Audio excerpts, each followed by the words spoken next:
این کدو رو ما در ترازو برکشیدیم. وزنش 20 کیلوگرم است. حاصل اولی زمین قطعه نزدی حملگی منزلی استقامتی می باشد.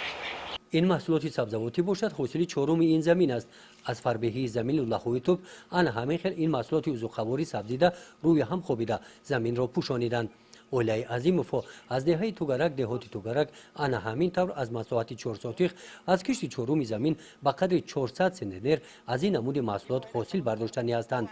از یون اویلا با رهبری نورخان عظیموف قطعه زمین نزد حملگیشان را ثمرناک استفاده نموده در عمل اثبات نمودند که در شرایط اقلیم ناحیه واسع از یک زمین گرفتن 4 حاصل امکان دارد.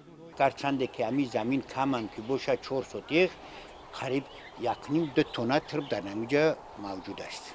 یا باور کنین یا نه که کسی که با زمین سر و کار داره و زمین داره باید همون زمین نگاه و بین کنه ایالفای بگونه توزه کنه نورهای مینرالی و غیر مینرالی را زمین تامین کنه در حالتی که زمین با همین نورها تامین کردی و کار کردی حلال کردی حاصل زیاد میشه و حاصل که زیاد شد هم خرجات هم میپشونه و هم درآمدی صافی دهقانه.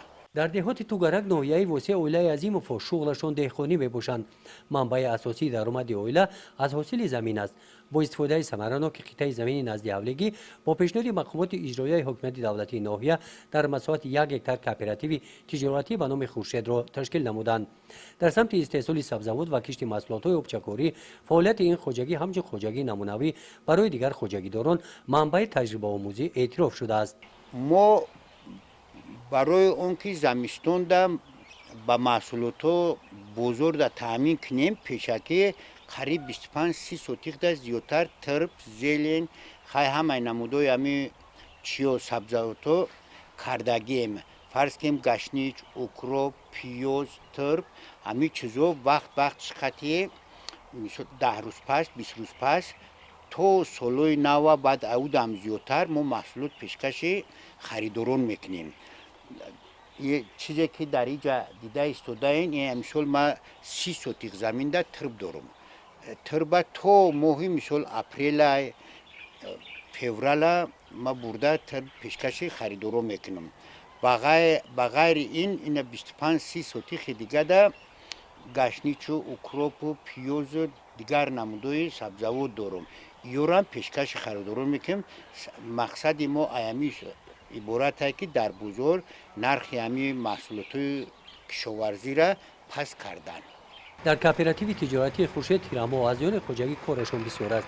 برای سرغیزا گردانیدن زمین پاروهای محلی میکشانند. این یکی از عوامل دیگری سال‌حاصل گردانیدن زمین میباشد.